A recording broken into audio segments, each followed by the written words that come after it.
And welcome back to The Factor Uncensored. Thank you for joining us for our second half hour. Well, it's no secret guns are a big deal in Texas. The Lone Star State is near the top for gun sales. In fact, more than 300,000 guns have been sold in the state the last 3 months.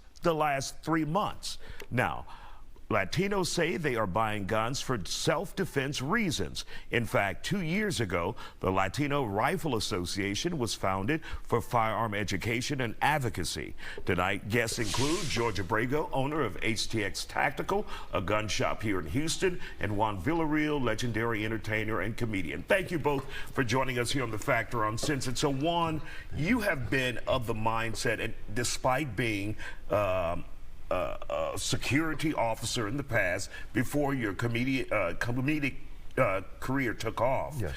You believe at one point guns were not necessary, or you just didn't feel comfortable having a gun. Yeah, I just didn't feel comfortable no more. It gives you a whole different sense of, I don't know, like when I... Empowerment, or... It's just a different feeling, like you know you have a gun. Like when I would go work, okay, I carry my gun. Sometimes, you know, after work, I'd go to the store, Fiesta, or go buy some groceries, something, and I would have my gun on me, and I would just, you know, it was just a different feeling, and I didn't like it. What is that feeling, though? Give us an idea. Is it like you're empowered, you're arrogant, you're... You know what? You're thinking of stuff like, okay, if something happens, I'm ready. If something happens, I'm ready, and I hated that mentality. If something pops off, I'm ready, bro. I got it. I'm ready. You know what I mean? And that's what's messing up all these little young dudes with guns and stuff.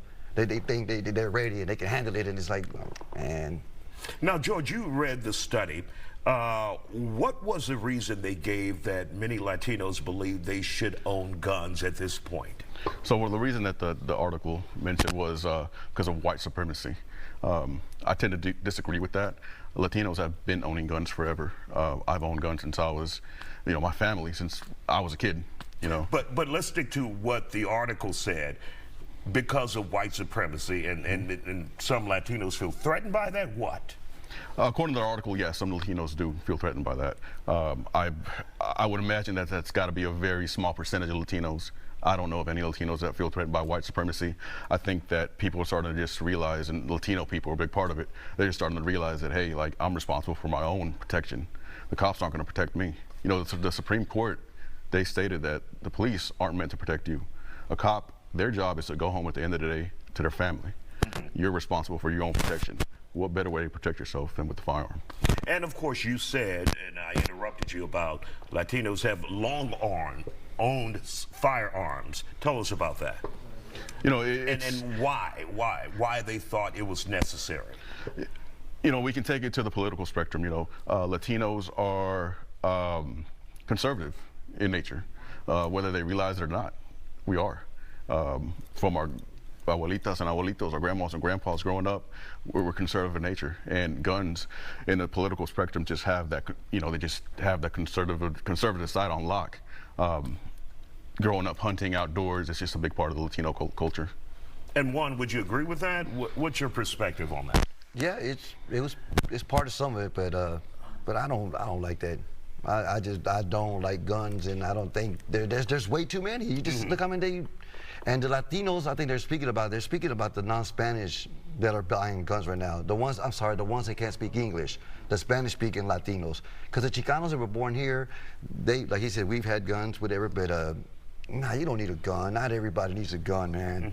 I just don't like that feeling that everybody, because some people think they're badass, Isaiah. They go to the gun range with their little goggles and their headphones, and they shoot their little targets, and they think they're cool, and they look at their friend, and like, I've been shot at. I've been hiding behind a car and glass popping and flying, and he had no headphones or goggles, and I could have shot. You're talking about reality. Yes, there's police reports. I had to go to court to testify against these people, and I made some big arrests. I was on city under siege a few times for assistant officers. So yeah, but it was like, once I got that gun away from me, I loved it. So what you see around you in the world, in your community today, none of that makes you want to go back to a gun. Isaiah, I live in the hood. Where I live at, I'll just say in a 2-block radius, they've killed maybe 7 people in the last 7-8 months. They've shot about 6, 7 people. They broke into cars. They're robbing people. As a matter of fact, my son, you interviewed my son one time because they had shot that little girl right across from us. So, and I'm not gonna buy a gun. Just because all that stuff's happening, I'm not gonna get like, hey, I need a gun. I need a gun. I'm not. And George, when you hear Juan's story, your thoughts on that, where he says he's surrounded by violence, but he doesn't feel like he needs to own a gun. And I've been all over the country with no gun. Nothing wrong with that viewpoint. I think everybody's entitled to their viewpoint. And I will say this, the Second Amendment is for all Americans, but you can choose not to exercise your right if you don't want to. Nothing wrong with that. I choose to exercise my right. I hope that many others do. And, you know, I'd like to see more people arming themselves. And me, I hear this thing, they want to take our guns, and I don't know where that came from, because I got cousins that are cops and cousins that are not cops, and like, nobody wants your gun. I mean, the AR-15s, when that Second Amendment was written, we had muskets. There was no city. I don't think our forefathers would ever knew that we were going to have AR-15s and kids were going to go shoot up schools and do all that stuff. Like, that's crazy. Our forefathers never thought that our government was going to overreach into people's everyday lives either, so.